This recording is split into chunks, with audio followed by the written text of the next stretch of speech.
Shalom, shalom, shalom, peuple béni de l'Éternel, peuple favorisé. Demeurons tous bénis dans le nom tout-puissant de Jésus-Christ de Nazareth. Que la paix, la grâce, la bonté, la miséricorde, la faveur, la compassion de l'Éternel demeure notre partage. C'est votre sœur Esther de la Côte d'Ivoire. Je viens en ce jour par la grâce que le Seigneur m'a encore accordée, moi qui ne suis que boue et poussière.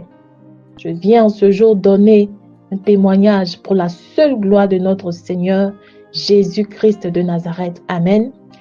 Avant cela, je vais recommander ce moment entre les saintes mains de l'Éternel.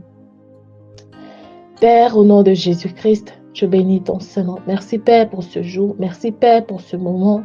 Merci Père pour ce témoignage. Merci Père pour la vie de chacun de tes enfants repartis dans le monde entier. Éternel, grand Dieu tout-puissant Père, je te recommande en ce moment, Seigneur. Je te recommande en ce témoignage que ta puissante main repose, Seigneur, sur ce message, afin que les cœurs soient touchés, Père éternel Dieu, et que les cœurs soient transformés pour la seule gloire de ton Saint-Nom. Au nom de Jésus-Christ de Nazareth. Amen. Mes frères, mes sœurs, c'était pendant le moment d'intercession globale que le Seigneur m'a accordé la grâce vraiment de me donner ce message pour l'édification du corps de Christ. Alors nous étions en train de prier avec un passage du livre de Daniel. Nous étions en train de faire la prière de repentance globale. Nous implorions la miséricorde de l'Éternel afin que le Seigneur jette un regard miséricordieux sur chaque membre de nos familles, les personnes réparties dans le monde entier, sur la vie des présidents, des députés, sur la vie de l'humanité tout entière. Et c'est à ce moment-là que le Seigneur m'accorde la grâce d'ouvrir mes yeux et je vois dans une vision un petit enfant, une petite fille de l'âge de 1 ou 2 ans, pas plus. C'était un bébé, vraiment. Un enfant qui jouait là dans le sable et qui me fixait. Dans l'esprit. Je sentais qu'elle n'était pas seule. Elle était surveillée, mais je ne voyais pas la personne qui la surveillait. C'était seulement elle que je voyais. Et nos regards s'étaient croisés en fait. On se regardait. C'est alors que la première vision prend fin. Pour la deuxième vision, c'était encore à ce niveau-là de repentance. Le passage de Daniel, que le Seigneur m'accorde encore la grâce de m'ouvrir les yeux. Et je vois un seau placé sous un robinet. Je voyais l'eau sortir du robinet et remplir le seau. Et lorsque le seau était plein, presque sur le point de déborder, le robinet s'était automatiquement fermé. Ceci est la deuxième vision que l'Éternel m'a accordé la grâce de me communiquer pendant nos moments d'intercession. Demeurons tous bénis. Shalom, shalom. Alléluia.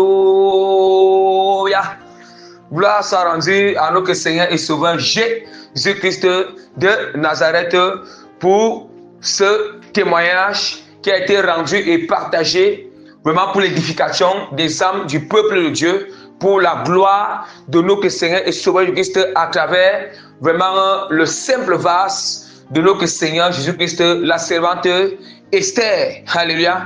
Alléluia, bien-aimé, que toute la gloire revienne encore à notre Seigneur et Sauveur Jésus-Christ de Nazareth. C'est votre humble et simple, votre humble serviteur de Dieu, le moindre et le simple parmi tous les serviteurs de Dieu, vraiment, là, pour que prémisse vraiment, donc le Seigneur vraiment, qui est aussi un instrument de l'Éternel, vraiment un simple vase du Seigneur que le Seigneur utilise pour venir interpréter les profondeurs de cette vision qu'elle a eue, parce que là, ces deux visions, nous ne pouvons pas comprendre. Ces deux visions, pourquoi? Parce que ce sont des visions qui sont en parabole. Ce sont des visions qui sont en énigme. Alléluia. En parabole, bien aimé. Voilà. En parabole, donc, ce sont des, on dit quoi? Seul Dieu qui peut nous faire comprendre ces choses. Seul Dieu, seul l'Esprit du Seigneur peut résoudre vraiment les questions difficiles, les énigmes et les paraboles. Seul l'Esprit du Seigneur, ce n'est pas un homme. Donc toute la gloire revienne à notre Seigneur et Sauveur Jésus-Christ de Nazareth. Bien, mais si vous avez bien écouté, vous avez bien écouté et entendu ce qu'elle était, le témoignage qu'elle était en train de partager, les visions qu'elle était en train de raconter, ce qu'elle a vu. Alléluia. Mais, quelque part, peut-être certains ont compris. Peut-être d'autres n'ont pas encore compris. Et c'est pour ça que je viens vraiment par la grâce du Seigneur interpréter ces visions. Elle a précisé que lorsque nous étions en train d'intercéder et de prier pour l'humanité. Or, quand nous parlons de l'humanité est constituée, bien aimé, l'humanité est constituée de l'Église qu'on appelle les chrétiens. Alléluia. L'État. Voilà. Quand l'humanité est constituée de l'Église, or dans l'Église, il y a ce qu'on appelle les autorités ecclésiastiques et les autorités ecclésiastiques et les brebis. Alléluia. Et les brebis qu'on appelle les fidèles. Et dans le monde, il y a ce qu'on appelle les autorités administratives. Et les autorités administratives et les citoyens. Dans le monde, dans l'État. L'État, il y a ce qu'on appelle les autorités administratives et les citoyens. Alléluia. Et les citoyens. On peut en même temps être les deux. Les deux au même moment. Et nous allons encore voir, lorsqu'il y a encore ce qu'on appelle toujours, l'humanité toujours constituée de plusieurs religions diverses. Plusieurs religions diverses, des païens et des athées. Tous ces gens aussi font aussi partie. Tout ça, voilà ce qu'on appelle l'humanité. Et c'est pour cet ensemble. Et nous savons qu'il y a ce qu'on appelle les autorités ecclésiastiques qui ne font pas bien la volonté du Seigneur comme il faut, ce sont les serviteurs de Dieu. Il y a des fidèles qui ne marchent pas vraiment selon comme le Seigneur le demande. Il y a aussi les autorités administratives qui ne marchent pas et les citoyens qui ne font pas exactement aussi comme Dieu le dit. Et pour ceux qui sont dans les religions vraiment qui ne sauvent pas, les religions vraiment, déjà la religion ne sauve pas. Ceux qui sont dans les religions vraiment qui les amènent à la prédiction, et aussi les païens, les athées, ouais. Et puis les membres de nos familles paternelles maternelles, le Seigneur nous a conduit le jour-là vraiment à implorer, à intercéder pour eux tous, à implorer la miséricorde de Dieu pour eux tous. Et nous avons utilisé le passage biblique de Daniel, comme il était en train de dire. Daniel chapitre 9, à partir du verset 3 jusqu'au verset 19. À partir du verset 3 jusqu'au verset 19. Alléluia.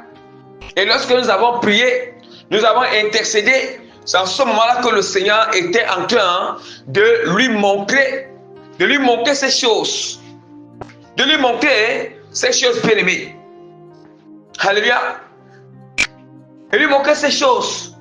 Et nous savons que du moment où on est en train de prier pour ce sujet, regardez comment le Seigneur montre. Le Seigneur montre que un enfant, une petite fille qui est dans une tranche de 1 ou 2 ans, voilà, de 1 ou 2 ans, jouant dans le sable bien-aimé. Et puis les yeux de cet enfant, elles se sont fixés. Et il y avait une personne qui surveillait. Il y avait une présence qui surveillait cet enfant. Bien, mais qu'est-ce que ça signifie? Aïe, allons-y, entrons dans les profondeurs. Le Seigneur parle en énigme bien-aimé. L'enfant, en réalité, l'humanité entière, donc toutes les personnes qui étaient en train de vous parler, l'humanité entière symbolise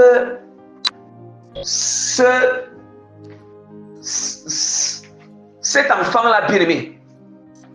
Symbolise ce petit enfant, quelqu'un qui était en train de 1 an ou 2 ans. C'est comme ça que l'humanité entière est L'humanité entière est devant le Seigneur.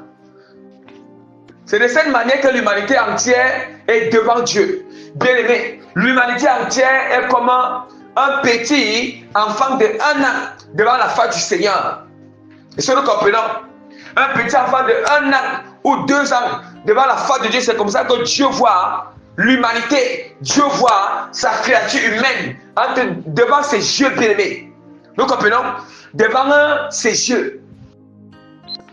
Devant ses yeux.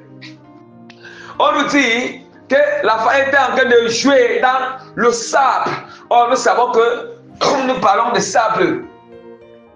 Nous parlons de sable, même physiquement, lorsque des enfants que des parents ont. Quand les enfants partent jouer dans le sable, ils partent se salir. Ils partent se salir. Vous voyez, ils partent se salir. Vous voyez? Or, aucun parent ne peut pas cautionner que lorsque son enfant, vraiment Dieu t'a fait grâce de mettre au monde, t'a fait grâce d'engendrer vraiment. Et puis, tu ne peux pas accepter, tu ne peux pas cautionner que toi tu finis, vraiment, tu l'as bien, ton enfant et tout. Et puis il part se salir. Il part se salir vraiment dans le sable. Ce n'est pas la volonté d'un parent. Ce n'est pas le désir d'un parent.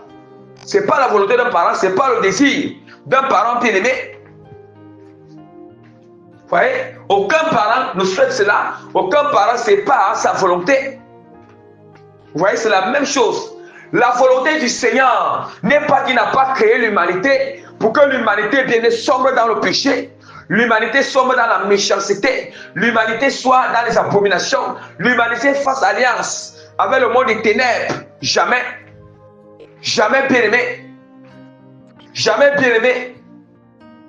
Dieu n'a pas créé sa créature humaine pour cela. Or, le sable signifie le péché, les ténèbres, la méchanceté. Le sable signifie les abominations, la saleté, les souillures. Alléluia. Les ténèbres, l'impureté. C'est ça le sable. Parce que c'est ça. Or, Dieu nous montre comment l'humanité est partie par alliance avec le péché. L'humanité, on est en train de prier pour cela. Pour toute l'humanité là qui ne sont pas dans la scène, qui ne sont pas acceptés, qui ne sont pas dans la scène, vous voyez, intercéder pour eux. Il nous montre comment ils font alliance comment ils font alliance avec le monde des ténèbres. Comment ils sont connectés. Vous voyez? Puisqu'on est en train d'intercéder, implorer la miséricorde pour eux. Or, le Seigneur ne peut pas, le Seigneur, avant que Dieu nous exauce, avant que le Seigneur exauce à nos prières, il nous montre d'abord l'état des gens que nous sommes en train de prier. Et puis maintenant, il va nous montrer que bon, quand vous avez prié, voici l'état qu'ils étaient. Ils étaient dans cet état. Voici maintenant, quand vous avez prié, vous avez écouté vous avez écouté ma voix d'intercéder, de prier pour avec compassion. Et quand vous avez prié, je vous ai d'abord montré l'état qu'ils étaient. Maintenant, je vais les enlever pour les envoyer comme ça. Tout maintenant, vous allez constater que elle a vu maintenant notre vision où maintenant le seau était placé en dessous du robinet. Et le robinet l'eau était en train de couler. L'eau coulait pour remplir le seau. Alléluia. Or, nous savons que avant que le seau ne soit rempli, le seau était d'abord vide. Or, ça veut dire que le seau, parce que le seau est d'abord vide, avant que ce soit rempli, ça veut dire que le Seigneur, Dieu était en train de nous montrer, non seulement en même temps, il nous montre qu'il va exaucer nos prières, et en même temps aussi, parce que la parole de Dieu dit que le Seigneur fait miséricorde à qui il veut, il fait grâce à qui il veut. Donc ça veut dire que Dieu va sauver certains. Il va faire miséricorde à plusieurs de ces personnes-là pour les amener dans la sainte doctrine. Et aussi, Dieu va encore nous montrer, même nous qui sommes dans la sainte doctrine. Parce que, pourquoi est-ce qu'après cette vision, le Seigneur voulait encore montrer quelque chose? Que lorsque le Seigneur, nous nous répandons sincèrement. Dieu manque l'état. Nous nous répandons sincèrement, bien-aimés. Le Seigneur nous retire de la poussière. Il nous retire de la boue. La page dit quoi? Hein? Il nous retire de la poussière. C'est ça, bien-aimé. Le Seigneur, il nous retire de la poussière. Il nous retire de la boue, bien-aimé. Du fumier, bien-aimé, qu'il est indigent. Alléluia. Pour nous revêtir de sa gloire. Afin de nous revêtir de sa gloire, bien-aimée. C'est la même fois pourquoi nous allons manquer, que nous allons voir comment le Seigneur a manqué le seau. Oh, le seau est d'abord vu d'abord que l'eau n'y a qu'à l'intérieur. Il a fallu d'abord que le seau soit d'abord déchargé de toute impureté qui est à l'intérieur. Oh, le seau représente toujours l'humanité. Représente toujours toutes ces différentes personnes. Nous avons intercédé. Ça représente aussi toujours tous les chrétiens qui doivent encore se repentir. Vous voyez? Les gens qui doivent encore se repentir, bien aimés. Vous voyez? Ça veut dire qu'il faut d'abord qu'on se répande afin que Dieu décharge. Parce qu'avant que la parole, regardez très bien. Bien aimé, on ne pouvait pas aller mettre le seau en dessous. On ne peut pas mettre le seau en dessous du robinet. Si, comment ça? On ne peut pas aller mettre un seau rempli encore en dessous du robinet. On va mettre un seau vide pour que le robinet puisse remplir d'eau dans cette, pour que ce seau soit rempli d'eau. Nous sommes d'accord. Alléluia.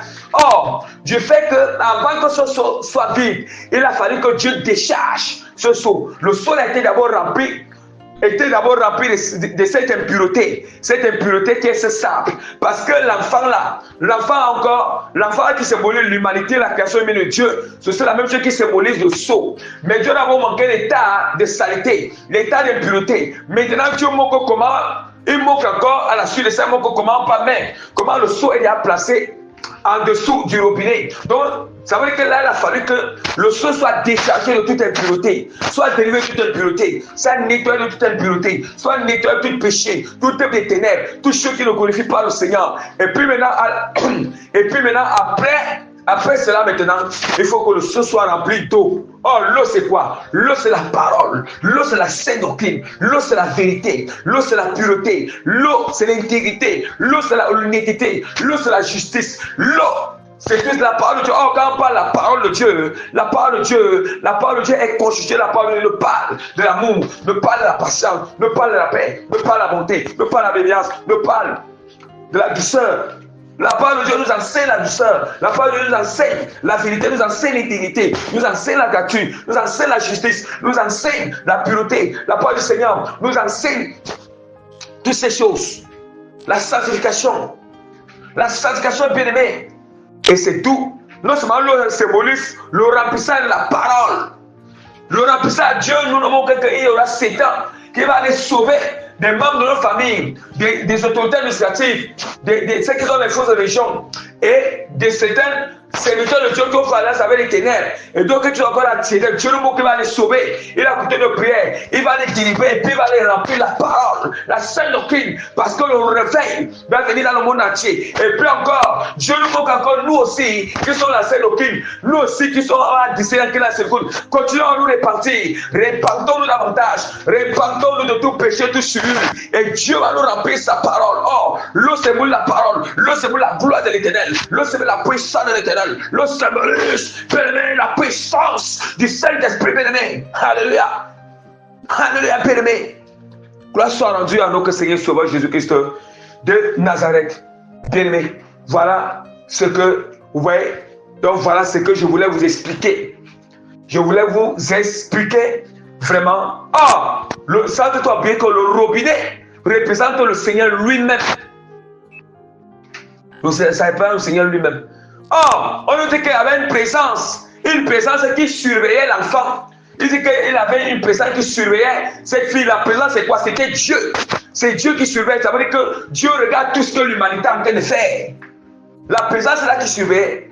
Nous voyons que premièrement, on ne parle. Quand Dieu prend l'exemple avec un enfant, lui aussi va se symboliser comme une présence spirituelle qui est semblable à l'humanité, semblable à l'humanité. Maintenant, quand Dieu prend les objets pour symboliser aussi nous, l'humanité, les chrétiens, sa créature humaine, Dieu aussi lui va se symboliser par un objet. Or, l'objet là est plus supérieur à notre objet. Or, nous savons que le robinet, le sol ne peut pas remplir d'eau. Si le robinet, l'eau ne coule pas de la source, ne vient pas du robinet. Or, c'est le robinet qui est plus supérieur au seau en ce moment. C'est le seau qui a besoin du robinet. C'est le seau qui dépend du robinet. Alléluia. Gloire soit rendue à notre Seigneur Sauveur Jésus-Christ de Nazareth. Amen. Donc, demeurez encore béni dans le nom puissant de Jésus-Christ. Par la grâce du Seigneur, je mets le sceau authentique du Saint-Esprit sur ce témoignage. Par la grâce de Dieu, je mets les cachets, les timbres authentiques du Saint-Esprit sur ce témoignage. Et par la grâce de l'Éternel, je mets encore la signature authentique de l'autorité d'accomplissement du nom puissant de Jésus-Christ de Nazareth sur vraiment ce témoignage et cette interprétation pour la transformation, le changement et l'impactation positive de tous les cas à l'esprit qui vont écouter au nom puissant de Jésus-Christ de Nazareth. Amen.